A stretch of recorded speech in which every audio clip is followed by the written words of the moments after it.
What a way we've come.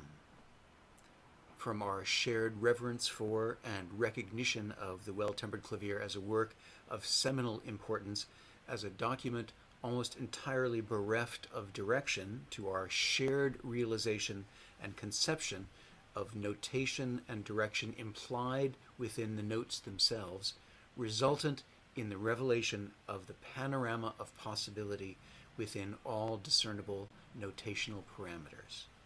The elemental and essential basis for our endeavors here, that Bach was essentially a composer of vocal music. Our keyboard renderings should still be dedicated to discrete and distinguished voices.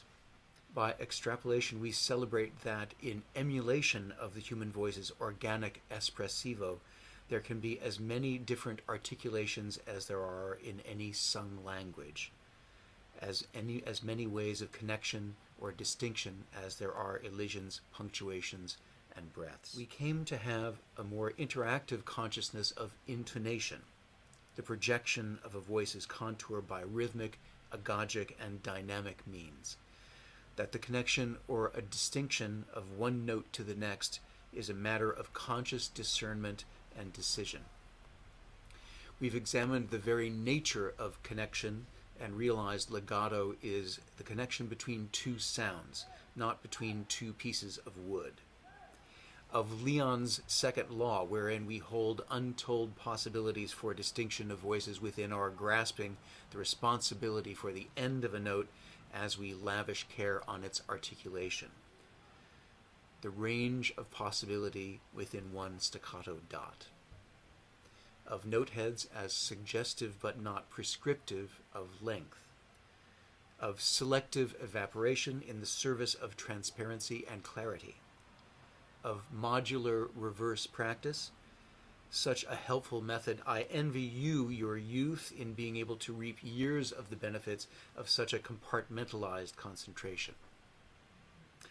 Of the pliant language of the two-note slur, of the falling tetrachord, we've learned that it's not only okay but advisable to follow the rise and fall of a voice dynamically. I still maintain in my soprano self that it is more than occasionally clearer and more beautiful to float rather than to strive for the top, but rule-proving exception, I guess.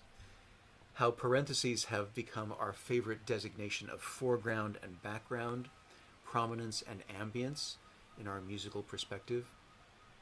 That each voice holds within it the DNA of direction and shape, defined and projected by all available means. How one voice can suggest more than one of itself, and how we can best convey that perspective. How each voice deserves its independence, life, its own unique dynamic and articulative arc. And at last we learned of the co-equal importance of silence with sound. Ever aware of the malleable dark matter of attraction or augmentation, potentially omnipresent between each note. We've crafted tools of perception which enable us not only to read the notes, but to attempt to discern the intention behind them, the freedom within them. And not just as an overview, a strategy, as a living colloquy, respecting and accommodating each voice's nature on a moment-to-moment basis, intuitively and intellectually informed. An educated instinct in whose grasp we come to realize that content dictates momentum. The give and take among voices, the caress of each voice's contour is definitive of immediate sense of pace. We no longer swear undying fealty to a metronomic pulse. Our hyper-awareness of all interactions and adjustments in the creation of an ideal environment for these voices to sing makes the chemistry between and among gestures the most important thing. Content dictates function. We've come to recognize and continue to guess at new discoveries and insights into the truth within the notes, the core nature of a prelude and fugue. It's not a didactic, proscriptive truth, it's one of fractal expansion and possibility.